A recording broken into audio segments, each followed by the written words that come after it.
एक युवक रहता था। वो बहुत परिश्रम करता, लेकिन फिर भी धन नहीं कमा पाता था। वो दिन रात मेहनत करता, अलग अलग काम करता, लेकिन हर बार उसे निराशा ही हाथ लगती।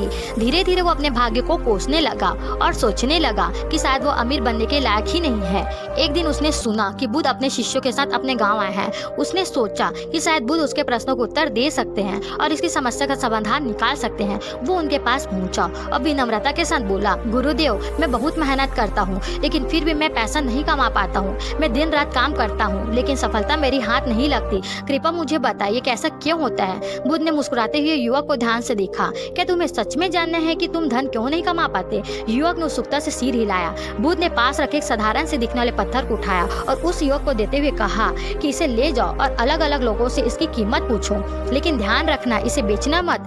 फिर आकर मुझे बताना कि लोगों ने इसकी क्या कीमत लगाई। युवक को यह थोड़ा अजीब लगा, लेकिन युवक ने बुद्ध का आदेश का पालन करने का निश्चय किया। युवक सबसे पहले एक सब्जी वाले के पास पहुंचा और फिर उसे पत्थर दिखाया। तो सब्जी वाले बोला, ये एक साधारण पत्थर है, मैं इसे 5 रुपए में खरीद सकता हूँ। इससे मैं अपने सब्जियों को तौलने का उपयोग कर सकता हूँ। लेकिन युवक ने पत्थर नहीं बेचा और आगे बढ़ गया। इसके बाद वो एक बर्तन बनाने वाले के पास पहुंचा। बर्तन वाले ने पत्थर को गौर से देखा और कहा, ये पत्थर ठीक है, इससे मैं कुछ बर्तन बना सकता हूँ, मैं इसे 50 रुपए में खरीद सकता हूँ। युवक ने उसे भी मना कर दिया और आगे बढ़ गया। फिर वो एक सोनार के पास पहुंचा। सोनार ने पत्थर को ध्यान से देखा और कहा, ये पत्थर थोड़ा अलग लग रहा है, इसमें कुछ विशेषता हो सकती है, मैं इसे 500 रुपए में खरीद सकता हूँ। अब युवक को थोड़ा आश्चर्य हुआ कि एक पत्थर की कीमत हर किसी के लिए अलग अलग क्यों है। इसके बाद वो एक कीमती पत्थरों के व्यापारी के पास पहुंचा। व्यापारी ने जैसे ही पत्थर को देखा वो चौंक गया। उसने पत्थर को ध्यान से देखा और कहा, ये कोई साधारण पत्थर नहीं है, ये तो एक दुर्लभ रत्न है। अगर तुम मुझे इसे बेचोगे तो मैं तुम्हें 10 लाख रुपए देने को तैयार हूँ।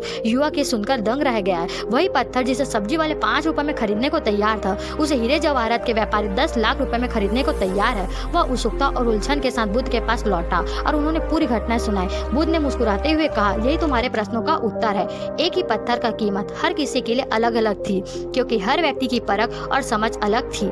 एक सब्जी वाले को उसे एक तौलने का साधन दिखा, एक बर्तन वाले को उसे बर्तन बनाने का सामान बस दिखा, लेकिन एक व्यापारी को उसकी असली कीमत समझ आई। इसी प्रकार जीवन में भी तुम्हारी मेहनत और क्षमताओं की कीमत इस बात पर निर्भर करता है कि तुम किस स्थान पर हो और किन लोगों के बीच हो। बुद्ध ने आगे समझाया, अगर तुम अपनी क्षमताओं को ऐसे लोगों के सामने प्रस्तुत कर रहे हो जो उसकी कदर नहीं करते, तो तुम्हारी मेहनत का मूल्य नहीं समझेगा। लेकिन तुम अपनी योग्यता को सही स्थान पर सही लोगों के साथ प्रस्तुत करोगे तो तुम्हें उसका सच्चा मूल्य मिलेगा। मेहनत करना जरूरी है, लेकिन सही दिशा में और सही अवसर के लिए उतना ही महत्वपूर्ण है। युवक को अब अपनी गलती समझ में आ गई। वो केवल मेहनत कर रहा था, लेकिन उनको ये नहीं पता था कि अपनी मेहनत किस जगह पर और किस अवसर पर कैसे प्रस्तुत करना है। उसने बुद्ध को धन्यवाद दिया और निश्चय किया कि वह केवल परिश्रम नहीं करेगा, बल्कि सही अवसरों की तलाश भी करेगा, जिससे उसके मेहनत का फल उचित कीमत का मूल्य मिल सके।